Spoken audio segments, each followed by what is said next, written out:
Okay, so the guitar I want to talk to you about is this beautiful acoustic guitar, and it's made by the Loar company, and it's a Loar LH-600 model for those of you that have an interest in that kind of thing. Basically, the guitar is modeled on a 1920s Gibson L5, and the Gibson L5 was in fact the first archtop jazz guitar to feature F-holes like this. It's kind of the daddy of all modern archtop jazz guitars. The idea behind the design was that an instrument was needed for the growing popularity of jazz bands and combos that could take the place of the banjo and have the kind of percussive bite and volume that was needed to get over the different horn instruments that were being more and more used in the day. And Lloyd Loar, who was an employee of the Gibson company, actually designed the original L5 with that in mind.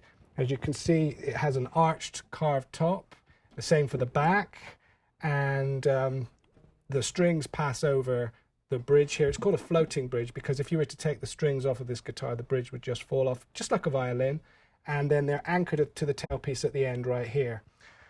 The idea is that when you hit the guitar hard, the body kind of pumps like a diaphragm, and that pushes the sound out into the audience, kind of.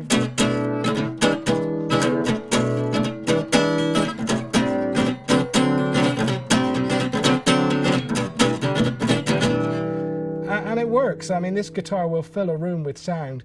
The amazing thing about this instrument, which is not necessarily designed, I don't think that's fair, because I think the design does belong to Lloyd Loar, but it was researched by the Loar company in the US and actually manufactured in China. The amazing thing is that they've used all the same original materials. You've got a solid spruce carved top. You've got a beautiful solid flame maple back here, lovely antique style. Same on the sides.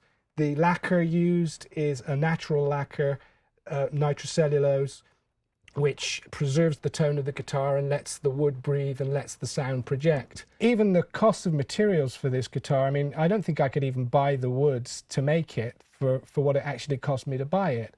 There are certain makers that will custom build you a guitar of this style, but they probably charge you 5 times the price.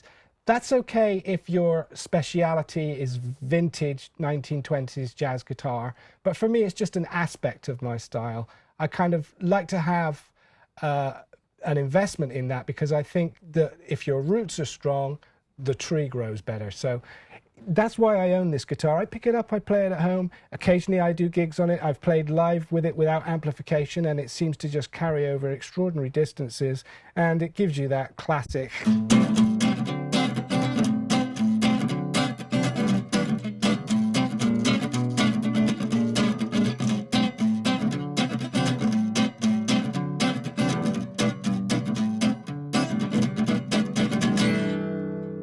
Vintage guitar vibe.